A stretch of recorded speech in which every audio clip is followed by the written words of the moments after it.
স্বাগত জানাচ্ছি যুব ও ক্রীড়া মন্ত্রণালয়ের উদ্যোগে যুব উন্নয়ন অধিদপ্তর পরিচালিত ই-লার্নিং অ্যান্ড আর্নিং লিমিটেড বাস্তবায়নে দেশের ৬৪ জেলার শিক্ষিত কর্মপ্রত্যাশী যুবদের ফ্রিল্যান্সিং প্রশিক্ষণের মাধ্যমে কর্মসংস্থান সৃষ্টি প্রকল্পের সফলতার গল্প অনুষ্ঠানে। প্রিয় দর্শক, আমি শান্তা জাহান রয়েছি বরাবরের মতো এবং আমি দুজন অতিথি নিয়ে আজ এসেছি যাদের কাছ থেকে তাদের সফলতার গল্প শুনবো।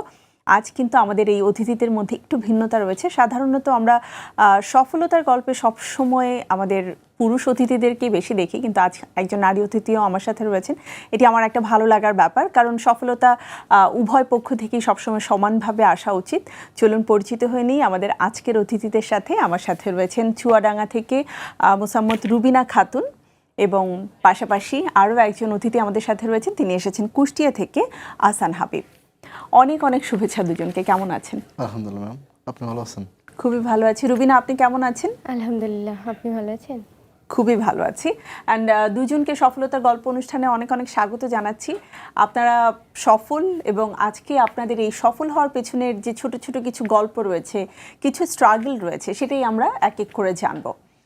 রুবিনার কাছ থেকে প্রথমে একটু জানতে চাই, সেই সুদূর চুয়াডাঙ্গা, যেখানে আমরা আসলে বলে থাকি যে একটু শহর থেকে বেশ দূরে, অথবা ঢাকা কেন্দ্রিক যে জীবনযাপন রয়েছে সেখান থেকে বেশ দূরে, সেই জায়গায় থেকে একজন সফল নারী হিসেবে আপনি কেমন অনুভূত করছেন? মানে আপনার অনুভূতিটা সম্পর্কে আমি জানতে চাই। আমি নিজে থেকে অনেক গর্বিত বোধ করছি, কারণ অনেক দূর থেকে, অনেক একটা আঞ্চলিক একটা গ্রাম থেকে আমি উঠে এসেছি। আর আমাদের গ্রাম যেখানে কোনো কলকারখানা নাই বা কোনো প্রাইভেট কোনো কোম্পানি নাই, যেখানে মেয়েরা বা ছেলে মেয়ে উভয়ই কারোরই চাকরি করার মতন প্রতিষ্ঠান সেখানে নাই, মানে কর্মসংস্থান সেভাবে সেখানে নেই। জি, সেখানে নাই। তো সেই জায়গা থেকে আমি মাস্টার্স কমপ্লিট করছি। করার পর এখন যখন আমি চাকরির আশায়, যেহেতু আমি মাস্টার্স কমপ্লিট করে পড়াশোনা করেছি, আমার তো একটা প্রত্যাশা থাকেই যে কিছু একটা করার। তো সেই জায়গা থেকেই আমি এভাবে প্রত্যাশা করছিলাম যে আমি কিছু করব। তখন যখন চাকরি করার মতন কোনো কিছুই সামনে আসছিল না, তো সেই সময় আমি ফেসবুক থেকে একটা অ্যাড পাই, যেখানে দেখতে পারি যে চুয়াডাঙ্গা অধিদপ্তরের আওতাধীন ই-লার্নিং অ্যান্ড আর্নিং থেকে একটা পোস্ট করা হয়েছিল। তো সেই পোস্ট দেখে আমি ই-লার্নিংয়ে অ্যাপ্লাই করি। প্রথমে জানতে পারেন এবং তার পরবর্তীতে ডিসিশন নেন যে আপনি অ্যাপ্লাই করবেন। জি, বাহ। তারপর সেখান থেকে আমি ফর্ম পূরণ করি, পরীক্ষা দিই। দেওয়ার পরে পরীক্ষায় আমি টিকি, তারপর ভাইবা দেওয়া হয়। ভাইবা দেওয়ার পরেও আমি টিকি। সেখান থেকেই আমার যাত্রা শুরু। বাহ। আহসান হাবিব, আপনার কাছ থেকে জানতে চাই আপনার অনুভূতিটা কেমন? নিজে একজন সফল মানুষ হিসেবে আজ আমাদের এই আয়োজনে এসেছেন। আসলে কি বলবো, গল্পটা আসলে অনেকদিন আগের। আমার বাবা একদিন বলছিলেন যে দেখো, আশপাশে তো অনেকে পড়াশোনা করছে কিন্তু চাকরি পাচ্ছে না। আমাদের কুষ্টিয়া চুয়াডাঙ্গাতে পাশাপাশি একই অবস্থা। তো সেই ক্ষেত্রে ওই কথাটা আসলে ভিতরে লাগছে যে আসলে পড়াশোনা ভালো করতেছিলাম কিন্তু চাকরি পাবো কিনা। তো আলহামদুলিল্লাহ যখন ঢাকাতে আসলাম, বিএসসিতে ভর্তি হলাম, ফার্স্ট দিনই আমাকে ইউনিভার্সিটিতে আমার টিচার বললেন যে এরকম ফ্রিল্যান্সিং নামে একটা বিষয় আছে, তোমরা দেখতে পারো, কিন্তু সেখানে স্কিল ডেভেলপমেন্ট করতে হবে। তো আলহামদুলিল্লাহ যখন ওই বিষয়টা একটু ফেসবুকে সার্চ দিলাম, এর মধ্যে দেখেছি ই-লার্নিং আর্নিং লিমিটেড তখন মাত্র শুরু হয়েছে। আমি আসলে 16 প্রথম ব্যাচের স্টুডেন্ট, একদম প্রথম 2023 সালের। তো আলহামদুলিল্লাহ আমি অ্যাপ্লাই করলাম, তারপরে পরীক্ষা দিয়ে ইন্টারভিউর মাধ্যমেই চান্স পেলাম। আলহামদুলিল্লাহ 2 মাস, আমি যেহেতু সিএসসি স্টুডেন্ট, তো সেই ক্ষেত্রে 2 মাস এটা একটু সহজ হয়েছে। জি ম্যাম, অনেক সহজ হয়েছে। 3 মাসের কোর্স ছিল। 2 মাস ক্লাস করার পরেই আমি প্রথম কাজ পেলাম। আর ম্যাম কি বলবো, অনুভূতিটা বুঝে বলার মতো না আসলে। ডেফিনেটলি। আর যখন আসলে বাবা মা আমাদেরকে কিছু একটা বলেন, তার পরবর্তীতে আমাদের কাছে একটা দায়িত্ববোধ তৈরি হয়ে যায়। আহসান হাবিব, আপনার কাছে আসবো, জানবো আরও অনেক কিছু। রুবিনার কাছে আবার একটু ফিরতে চাই। রুবিনা যেটা বলছিলেন যে ফেসবুকের মাধ্যমে জেনে তারপরে আপনার যাত্রাটা শুরু হয় এবং খুব সহজেই আপনি সেখানে পরীক্ষা দিয়ে পাস করেছেন। তারপরে তো 3 মাসের একটা জার্নি ছিল, রেগুলার আপনাকে ক্লাস করতে হয়েছে। সেই এক্সপিরিয়েন্সগুলো যদি একটু শেয়ার করেন। বাসা থেকে সব ধরনের সহযোগিতা কি ছিল? জি, বাসা থেকে সহযোগিতা পেয়েছি। তারপরেও আমার যেহেতু বিয়ে হয়ে গেছে, তো আমার শ্বশুরবাড়ি থেকে আমি ক্লাস করতে এসেছি। তারপরেও কিন্তু একটা দায়িত্ব থেকেই যায়। আমি যতটাই তারা মানে শ্বশুরবাড়ির লোকজন যতই ছাড় দেখ না কেন, তারপরেও একটা দায়িত্ব থেকেই যায় যে আমাকে সবকিছু গুছাই আসতে হবে। তো আমি সেভাবে নিজেই সবকিছু গুছিয়ে গেছে আসতাম। আর সময়টা অনেকক্ষণ ছিল, তারপরেও কষ্ট হয়েছে, কিন্তু কষ্টর পরেও যখন তার একটা ভালো ফল পেয়েছি তখন কিন্তু সেই কষ্টটার কষ্ট মনে হয়নি। রাইট। আচ্ছা, এই যে ভালো ফলের ব্যাপারটা এখানে আমরা ধরে রাখি যে প্রথম আমি কত আসলে আর্ন করলাম এবং কতদিনের মধ্যে আর্ন করলাম, আপনার জার্নিতে আপনি ঠিক কতদিনের মধ্যেই প্রথম আর্ন করেছিলেন? আমি যখন প্রথম ক্লাস শুরু হয়, ক্লাস শুরু হওয়ার কিছুদিন পরে আমাদেরকে অ্যাকাউন্ট খুলে দেওয়া হয়। অনেক মার্কেট প্লেস আছে, যেমন ফাইবার, তারপরে আপওয়ার্ক, কিওয়ার্ক, এরকম করে অ্যাকাউন্ট খুলে দেওয়া হয়।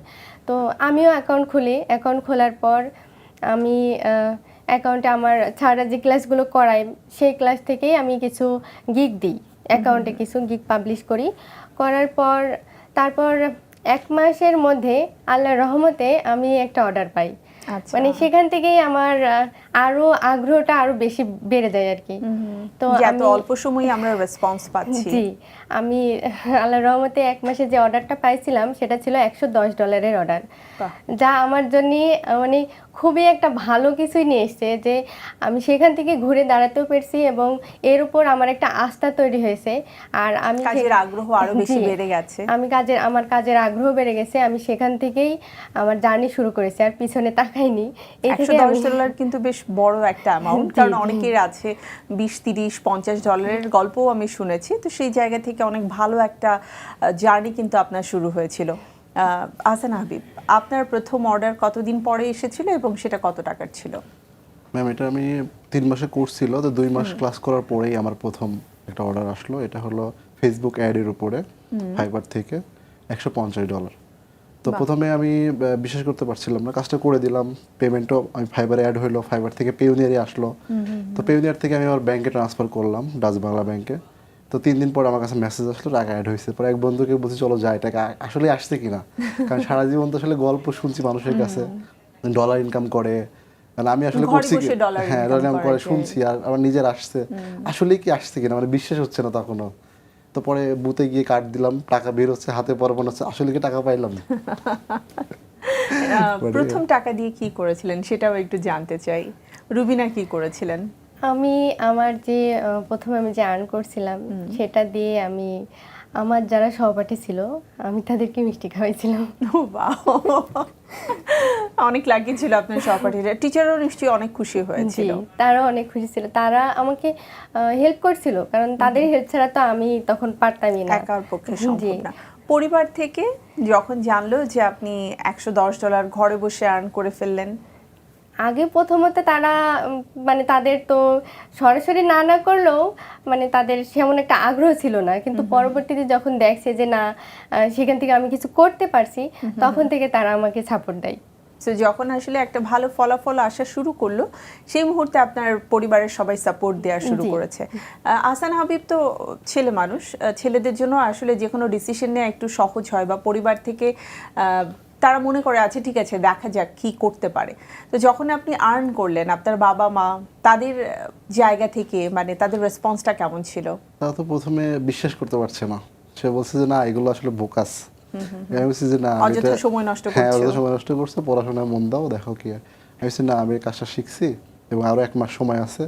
আমি অলরেডি এর মধ্যে আর্ন করছি এবং যে টাকাটা পাইলাম ওটা দিয়ে তো আমাদের এমডি মহোদয় সহ সবাইকে আমি মিষ্টি খাওয়াইলাম। তো স্যার ওই দিনকে আমাকে অনেক ইন্সপায়ার করলো আর কি, আমাদের লার্নিং আনলিমিটেড এমডি মহোদয়। এর পাশাপাশি টিচাররা তো সবাই অনেক খুশি। আমি আপনাদের মার্কেট প্লেস সম্পর্কে একটু জানতে চাই যে আপনারা ইন্টারন্যাশনাল আর ন্যাশনাল কোন মার্কেট প্লেস থেকে আসলে যাত্রাটা শুরু হয়েছিল? আহসান হাবিব, আপনি কোথা থেকে শুরু করেছিলেন? ফাইবার বললেন। হ্যাঁ, আমি ইন্টারন্যাশনাল মার্কেট প্লেস থেকে শুরু করেছি। আর এরপরে হলো যখন 2 মাস পরে যখন কাজটা পাইলাম, এরপরে তো আলহামদুলিল্লাহ কন্টিনিউয়াস কাজ আসতেছে, ছোট কাজ বড় কাজ বিভিন্ন। তো আলহামদুলিল্লাহ যখন কোর্সটা শেষ করলাম, শেষ করার পরে আমি হলো আমাদের স্যারদের সহযোগিতায় আর কি যুব উন্নয়নের কর্মসংস্থান ব্যাংক থেকে একটা লোনের জন্য আবেদন করলাম আচ্ছা। যুব অধিদপ্তরে। তো আমাকে স্যাররাই সব সহযোগিতা করে দিছে। তো পরে একটা লোন দিল আর কি। পরে আমি হলো যে আমার তো একটা কম্পিউটার ছিল, আমি আরো 2টা কম্পিউটার আর কি কিনলাম। তো পরে হচ্ছে যে ওই আমার 2টা কম্পিউটার কেন? কেন কিনলাম কারণটা হলো আসলে ম্যাম যেটা বুঝলাম, যদি আমি বেশি ইনকাম করতে চাই তাহলে আমার অ্যাকাউন্ট লাগবে বেশি। আর ইন্টারন্যাশনাল মার্কেট প্লেস হচ্ছে আপনার একটা কম্পিউটারে একটা অ্যাকাউন্টে আপনি করতে পারবেন, ধরেন ফাইবারে একটা অ্যাকাউন্ট একটা পিসিতে। আচ্ছা, এই জন্য আমি আরো 2টা পিসি কিনলাম, যে আমার যে 3টা অ্যাকাউন্ট থাকে, অর্থাৎ আমার বাবার নামে একটা অ্যাকাউন্ট, মায়ের নামে একটা অ্যাকাউন্ট, আমার নামে একটা অ্যাকাউন্ট। 3টা অ্যাকাউন্ট যদি থাকে তাহলে আমি বেশি রেসপন্স পাবো, কাজ পাবো। ওকে। হ্যাঁ, এই জন্য আর কি। তো আলহামদুলিল্লাহ আমি আগাচ্ছি। এর মধ্যে হলো আমি মোটামুটি ভালোই আর্ন করছি। তো আমি সাথে আরেকজনকে নিছি আর কি, আমার এক বন্ধুকে সাইদুল নামে, ওকে নিছি, তুমি আমার সাথে থাকো আর তুমি এই 2টা অ্যাকাউন্ট দেখবা। হ্যাঁ, আমি আছি, আমার সাথে তুমিও থাকো। ওকে আমি শিখাই নিছি আর কি, ও আর কোর্স করে না, আমার কাছ থেকে শিখছে, শিখে নিছি। তো এর মধ্যে প্রায় 6 মাস চলে গেল। তো 6 মাস পরে ই লার্নিংয়ে আসছি। তো এর মধ্যে হচ্ছে যে স্যারের মানে এমডি মহোদয়ের কাছে আমি আবার গেছি স্যারের কাছে, স্যার বিস্তারিত বলতে যে স্যার আমার এই অবস্থা, এখন কাজ করতেছি। তো স্যার এর মধ্যে আমার কথাগুলো শুনে, আমার অ্যাকাউন্টের প্রোফাইলগুলো দেখে স্যার আবার আমাকে প্রস্তাব দিল যে তুমি একটা কাজ করো, তুমি তাহলে আমাদের সাথে আসো, কাজ করো, আমরা তোমাকে আরো বড় সাপোর্ট দিচ্ছি, যেহেতু তুমি বিএসসি কমপ্লিট করতেছো সামনে। তো স্যার আমাকে এরকম একটা প্রস্তাব দিল আর কি। তো প্রস্তাব দেওয়ার পরে আমি চিন্তা করলাম যে এত বড় একটা কোম্পানি, হ্যাঁ অপরচুনিটি, পরে পরিবারে কথা বলে সিদ্ধান্ত নিলাম ঠিক আছে আমি ই লার্নিং এর সাথে কাজ করব। তো পরবর্তীতে আমি হচ্ছে ই লার্নিং এর সঙ্গে একটা এজেন্সি যৌথভাবে একটা এজেন্সি চালু করি আর কি। আচ্ছা, তো সেই এজেন্সিটা এখন পর্যন্ত পরিচালনা করছি। আর এখন আমার মোটামুটি 29 জন এমপ্লয়ি আছে। বাহ, মানে আপনাকে ই লার্নিং শুধুমাত্র নিজেকে সফল নয়, একজন উদ্যোক্তা হিসেবে নিজের যে বহিঃপ্রকাশ আছে, আত্মপ্রকাশ আছে, সেটা হতেও কিন্তু সহযোগিতা করেছে এবং মানসিকভাবে আপনাকে প্রস্তুত করেছে। জি ম্যাম। দুজনের গল্প শুনতে খুব ভালো লাগছে। ছোট্ট একটি বিরতির পরে আমি আবারও ফিরে আসবো আপনাদের কাছে। প্রিয় দর্শক, আপনারা রয়েছেন আমাদের সাথে সফলতার গল্প অনুষ্ঠানে। ছোট্ট একটি বিরতির পরে আবারও ফিরে আসছি। চোখ রাখুন জিটিভির পর্দায়। প্রিয় দর্শক, ফিরে এলাম বিরতির পরে আরও একবার সফলতার গল্প অনুষ্ঠানে। দুজন অতিথি আজ আমার সাথে রয়েছেন, রুবিনা এবং আহসান হাবিব। তাদের কাছে ফিরে যাব তাদের সফলতার গল্প শুনতে। মানুষের জীবনে আসলে একটা সেন্টেন্স অথবা একটা ওয়ার্ড সবচাইতে বেশি বোধহয় মাইনে রাখে এবং আত্মতৃপ্তি দেয়, সেটা হচ্ছে আমি সফল, বা কেউ যদি বলে যে সে সফল। আর এই সফলতার গল্পই তো আজ আমরা আপনাদের কাছ থেকে শুনছি। আহসান হাবিব তো বললো যে সে এখন একজন উদ্যোক্তা, একজন এজেন্সি ওনার হিসেবে কাজ করছে। রুবিনার কাছ থেকে জানতে চাই যে রুবিনা, শুধুমাত্র আর্নিং তো নয়, এর সাথে আপনার জীবনে আর কি কি পরিবর্তনগুলো এসেছে? আমি তো ফাইবার থেকে মানে ফাইবার অ্যাকাউন্ট করছি, করার পরে এখান থেকে আমি আর্ন করছি। আর আমাদের যারা মেন্টর ছিল ওনারা বলছিল যে শুধুমাত্র যে কোনো জিনিস একটা নিয়ে পড়ে থাকলে সামনে এগোনো যাবে না। তো এই জন্য ওনারা আমাদেরকে জানাই দিয়েছিল, কিছু কিছু মার্কেট প্লেস আমাদেরকে দেখাই দিয়েছিল। তো আমি সেভাবেই তাদের নির্দেশনা অনুযায়ী আমি অনেকগুলো মার্কেট প্লেসে অ্যাকাউন্ট করি। আচ্ছা, তারপর সেখান থেকে অনেক মার্কেট প্লেস থেকে আমি কিছু কিছু আর্ন করি। তো আমার হোয়াটসঅ্যাপেও কিছু আর্ন আছে, সেখান থেকেও আমি আর্ন করি। এটা হচ্ছে আমার মানে ইন্টারন্যাশনাল মার্কেট প্লেসের বাইরে। আর এখান থেকে আমার যে পরিবর্তনটা এসেছে সেটা হচ্ছে আমি আর্থিকভাবে সচ্ছল হয়েছি। যেহেতু আমি একটা মেয়ে, আমার অনেক কিছু চাহিদা থাকতে পারে, আমি কিন্তু সবার কাছে সেটা বলতে পারি না যে আমার কি প্রয়োজন আছে কি প্রয়োজন নাই। সবসময় কিন্তু সবার কাছে দাবি করাও যায় না। সেজন্য সেই দিক থেকে আমি নিজে যেরকম আত্মস্বাবলম্বী হয়েছি, আমার পরিবারকেও আমি সচ্ছলতা দিতে পারছি এখন। আর সব মিলিয়ে এখন সব দিক থেকেই আল্লাহর রহমতে ভালো ভালো কিছুই আছে। আমি একটু জানতে চাই যে এখনো পর্যন্ত আপনার এক মাসে সর্বোচ্চ আয়ের পরিমাণ কত? আমার প্রতি মাসে মানে প্রতি মাসে না, এটা তো গড়ে কত টাকার মতন হতে পারে? $300 আর্ন হয়। $300 মতো। $300 মানে হচ্ছে বাংলাদেশি টাকায় প্রায় 40,000 টাকার মতো। জি, যেটা আপনাদের মতন ওই প্রত্যন্ত অঞ্চলে নিশ্চয়ই ভালো একটা অ্যামাউন্ট এবং সচ্ছলভাবে জীবনযাপন করার জন্য যথেষ্ট সাপোর্টিভ একটা অ্যামাউন্ট, রাইট? জি। আপনার পরিবারে আর কে কে আছে? আমার হচ্ছে বাবা মা আছে, আমার 2টা ভাই আছে, আর আমার বিয়ে হয়ে গেছে। তো আমার হাজবেন্ড আছে, শ্বশুর শাশুড়ি আছে, এই আমার পরিবার আর কি। আর রুবিনার গল্প তো শুনছি, হাসান হাবিব আপনার কাছ থেকে জানবো যে আপনি তো একজন উদ্যোক্তা এবং এখন নিজের পাশাপাশি অন্যান্যদের জন্য কর্মসংস্থান তৈরি করেছেন। আপনার বয়স কত? আমার 30 শেষ হয়েছে, 31 শুরু হয়েছে আর কি জানুয়ারিতে। সাধারণত আমরা বাংলাদেশে দেখি এই বয়সেও যারা পড়াশোনা শেষ করে বের হয় তারা অ্যাকচুয়ালি চাকরি খুঁজতে থাকে অথবা একটা স্ট্রাগলিং পিরিয়ড চায়। ঠিক ওই সময়টাতে আপনি একজন সফল মানুষ, উদ্যোক্তা হিসেবে আত্মপ্রকাশ করেছেন, আপনি অন্যান্যদের জন্য কর্মসংস্থান তৈরি করছেন। How do you feel? বিশেষ করে যখন আমার বাড়ির আশপাশে অনেক সহযোগিতা করতে পারি জব দিয়ে, একটা জব দেওয়া মানে একটা পরিবারকে আসলে সাপোর্ট করা, কারণ সে টাকাটা নিয়ে তার পরিবারকেই সে দেয় আর কি। ম্যাম আমার এখন এখানে প্রায় 1 বছরের মতো আছি, 1-1.5 বছরের মতো ই-লার্নিং এর সঙ্গে যুক্ত আছি। তো এখন যেটা ফিল হয়, এখন আমাদের স্যারকে দেখে আসলে অনেক বেশি অনুপ্রাণিত হই। স্যারও আমাকে অনেক অনুপ্রাণিত করে যে অ্যাটলিস্ট 300 মানুষ যেন এখানে কাজ করে।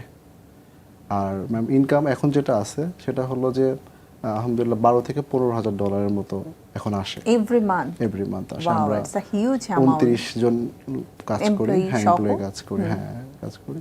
এখন তো ম্যাম অনেকগুলো ফিক্স ক্লায়েন্ট হয়ে গেছে, তো সেক্ষেত্রে তারা রেগুলার কাজ দেয়, পাশাপাশি আমরা রেগুলার মার্কেটিং এর মাধ্যমে কাজ নিয়ে আসতেছি আর কি। আপনি এবং এককভাবে যখন কাজ করেছেন তখন এক মাসে সর্বোচ্চ কত আয় করেছিলেন? $1200 মতো। রুবিনার কাছ থেকে একটু জানতে চাই যে রুবিনা, আপনার জন্য কি কমিউনিকেশন করা ইজি ছিল নাকি একটু কঠিনই লেগেছিল প্রথম দিকটাতে? প্রথম যখন কাজ শুরু করলাম তখন একটু কঠিন তো লাগবেই, কারণ তখন আমি কিছুই বুঝতে পারছি না, কিছুই মানে কি করব সেটাও বুঝতে পারছি না। তো সেই ক্ষেত্রে প্রথম একটু কঠিন লাগতো আর কি। তারপর আস্তে আস্তে যখন শিখলাম, জানলাম, ভুল হইতেই তো সঠিকের ধারে কাছে যায় মানুষ। Right. তো সেই সময় আমি যখন ভুল করতে থাকলাম, ভুল থেকে আস্তে আস্তে শিখতে তারপর যে এখন আমার আর সমস্যাগুলো হয় না। আচ্ছা, এখন আমি নিজেই কোন handling করতে বিষয়গুলো পারি। আপনার কাছে বেশি কঠিন মনে হতো সেই সময়টাতে? সেই সময় আমার মনে হতো যে বায়ার কি বলছে, সে কি চাচ্ছে আর আমি তাকে কি দেব, এই জিনিসটা আমি বুঝতে পারতাম না। আচ্ছা। যে সে আমার কাছে কি চাচ্ছে আর আমি তাকে কি দেওয়ার কথা বলবো, এইটা বুঝতে পারতাম না বলে অনেক সময় অনেক কাজ মিস্টেক হয়ে যেত। আচ্ছা। পরবর্তীতে যখন রিসার্চ করা শুরু করলাম, স্যারদের কাছ থেকে জানা শুরু করলাম, ইউটিউব দেখা শুরু করলাম, তখন থেকে আস্তে আস্তে বুঝতে পারলাম যে হ্যাঁ, বায়ার এটা চাচ্ছে, আমাকে তার সেটাই দেওয়া লাগবে। আমি যদি অন্যটার কথা বলি তাহলে তো সে সাথে সাথেই চলে যাবে, সে আর আমাকে রেসপন্স করবে না। রাইট, মানে ওখানে তো আসলে অনেক সময় নিয়ে কথা বলার সুযোগ নেই, খুবই অল্প সময়ের মধ্যে আপনাদেরকে কমিউনিকেশন করতে হয়। ভাষাগত যে একটা ব্যারিয়ার থাকে, কারণ আমরা তো সাধারণত বাংলায় সবাই কথা বলে থাকি এবং ইন্টারন্যাশনাল মার্কেট প্লেসে তো ভিন্ন ভিন্ন কান্ট্রি থেকে আপনার সাথে কন্ট্যাক্ট করছে, তো সেই জায়গা থেকে ইংলিশটাই সবচেয়ে বড় মাধ্যম তাদের সাথে কমিউনিকেশন করার জন্য। আপনার ক্ষেত্রে কি এটা খুব বড় ধরনের কোনো চ্যালেঞ্জ ছিল? চ্যালেঞ্জ ছিল, আবার ছিলও না, কারণ যখন আমি ই-লার্নিংয়ে কোর্স করছি তখন কিন্তু আমাদেরকে একটা ইংলিশে কথা বলা, যে ইংলিশে টকিং করাও কিন্তু আমাদেরকে শিখাইছিল। যেহেতু আপনি এজেন্সি অলরেডি পরিচালনা করছেন, আমি একটু নতুন যারা আছে তাদের জন্য, তারা মানে পোর্টফোলিও যদি তৈরি করতে চায় নতুন একদম, সেক্ষেত্রে আসলে কোন বিষয়গুলোর দিকে লক্ষ্য দেওয়া উচিত? আচ্ছা ম্যাম, এখানে হলো যে প্রথমত প্রত্যেকটা আমরা অনেকগুলো সেক্টরে কাজ করতে পারি, যেমন আমরা ই-লার্নিংয়ে digital marketing, graphic design, web design, app, অনেকগুলো বিষয় আমরা কাজ শিখছি। এখান থেকে প্রত্যেকটা প্ল্যাটফর্মে ভালো কাজ আছে, কিন্তু আমাকে যে কোনো একটা বিষয় চুজ করে নিতে হবে সেটা সবার প্রথমে, যে আমি এই সোশ্যাল মিডিয়াতে আমি এক্সপার্ট, এবং এই সোশ্যাল মিডিয়ার উপরে আমাকে ভালোভাবে পোর্টফোলিও সাজাতে হবে শুধু, এবং এখানে ভিডিও মেকিং করতে হবে। অনেক সময় দেখা যাচ্ছে আমরা ক্যামেরার সামনে কথা বলতে ইতস্তত বোধ করি, কিন্তু দেখা যাচ্ছে ইন্ডিয়ান বলেন, পাকিস্তানি বলেন, এরা কিন্তু প্রচুর পরিমাণে ভিডিও মেক করে। এরা মার্কেট প্লেসের ইন্ট্রো বলেন, প্রত্যেকটা গিকের ইন্ট্রো বলেন, এরা সোশ্যাল মিডিয়াতে প্রচুর পরিমাণে ছোট ছোট ভিডিও দেয়, অর্থাৎ যেই টপিকগুলোর উপর মানুষকে আমরা সার্ভিস দিচ্ছি এই বিষয়গুলোরই তারা ভিডিও বানায় এখানে আপলোড করে। একটা ক্লায়েন্ট যখন লিঙ্কডইনে বা ফেসবুকে দেখে, ও অটোমেটিকভাবে কিন্তু নক করে। আবার দেখা যাচ্ছে যে আমি একটা ক্লায়েন্টের সাথে কথা বলতেছি, তাকে আমি আমার সোশ্যাল মিডিয়ার লিঙ্কটা তাকে দিয়ে দিলাম, সে তখন দেখছে যে এখানে 50টা ভিডিও আছে যে এই টপিক্সের উপর সে কথা বলছে, তার মানে আসলে সে এক্সপার্ট।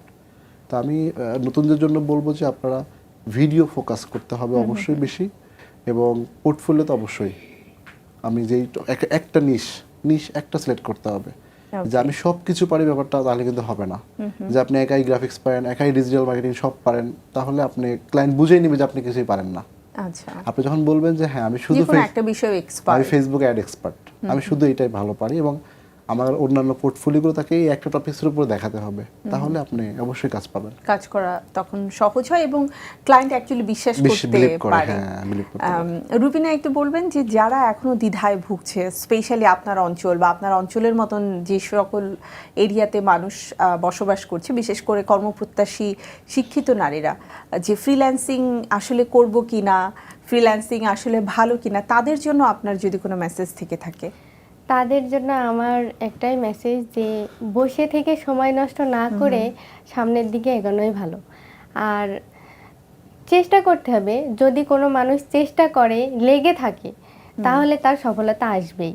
নিজের আত্মবিশ্বাসটাকে কখনো আসলে নষ্ট হতে দেয়া যাবে না। অনেক সময় অনেক রকম দেখা যাচ্ছে যে আমি হ্যাঁ আমার সাকসেস আসছে, আসার পরও যে তার মধ্যে যে আমার সমস্যা হবে না বা আমি সেখান থেকে যে পড়ে যাব না, তাও কিন্তু না। আমি সেখান থেকেও আমার ব্রেকডাউন হইতে পারে। চেষ্টা চালিয়ে যেতে হবে। খুব ভালো বলেছেন, এবং আপনার এই আত্মবিশ্বাস দেখে আমার নিজের কাছেও ভালো লাগছে। স্পেশালি যারা আমরা নারীরা অনেকেই ভাবি যে আসলে এই কাজগুলো আমরা জানি না, আমরা করতে পারবো কিনা, অথবা আমি তো লার্নিং থেকে সরাসরি হয়তো শিখিনি, তারা কিন্তু ইউটিউবের মাধ্যমে এখন শেখার অনেক মানে সুযোগ আছে। পাশাপাশি অনেক এজেন্সি রয়েছে যারা কিন্তু বাইরে শেখাচ্ছে, তাদের কাছ থেকেও কিন্তু শিখে আমরা প্রাথমিকভাবে শুরুটা করতে পারি।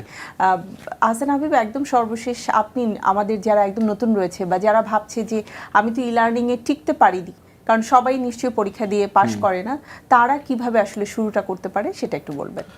আচ্ছা, আমাদের এখানে লার্নিং এ তো মাত্র একটা প্রজেক্টের কথা, যে শিক্ষিত কর্মপ্রত্যাশী যুবদের জন্য যে ফ্রিল্যান্সিং প্রশিক্ষণ, এটা একটা।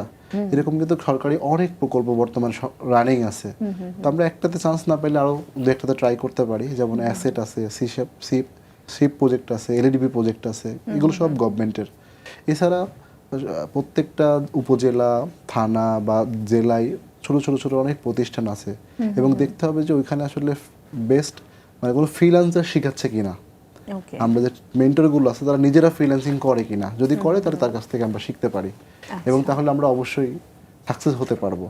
কারণ অনেকেই আছে যে নিজে ফ্রিল্যান্সিং করে না, বাট ফ্রিল্যান্সিং শেখাচ্ছে, সেখান থেকে শিখলে কিন্তু আমরা ফ্রিল্যান্সার হতে পারবো না। আপনাদের দুজনের সাথে কথা বলে খুব ভালো লাগলো, অনেক অনেক শুভকামনা থাকবে। এই সফলতার গল্প আসলে এখানেই থেমে যাবে না, আপনারা আরো অনেক সফল হবেন, নতুন কিছু গল্প নিয়ে নিশ্চয়ই আবারও দেখা হবে আপনাদের সাথে। খুব ভালো থাকুন। প্রিয় দর্শক, এই ছিল আমাদের আজকের সফলতার গল্প। নিশ্চয়ই আপনাদের ভালো লেগেছে। আমরা চেষ্টা করছি আমাদের এই স্বল্প পরিসরের সফলতার আয়োজনকে আপনাদের সামনে তুলে ধরতে, কেননা আমরা আসলে অন্যকে দেখে সবসময় অনুপ্রাণিত হই। যারা এখনও আমরা ভাবছি যে কিভাবে নিজের জন্য নতুন একটি কর্মসংস্থান তৈরি করা যায় অথবা নিজেকে কিভাবে প্রস্তুত করা যায়, সেই ক্ষেত্রে আসলে স্কিল ডেভেলপমেন্টের কোনো বিকল্প নেই। আমরা যদি এখন থেকে শুরু করতে পারি, তাহলে এই সফলতার গল্পে হয়তো আপনি আপনার নিজের নামও লেখাতে পারবেন। তো সবাই ভালো থাকুন, সুস্থ থাকুন, আর চোখ রাখুন জিটিভির পর্দায়। দেখুন আমাদের নিয়মিত আয়োজন সফলতার গল্প। আজকের মতো বিদায়, আল্লাহ হাফেজ।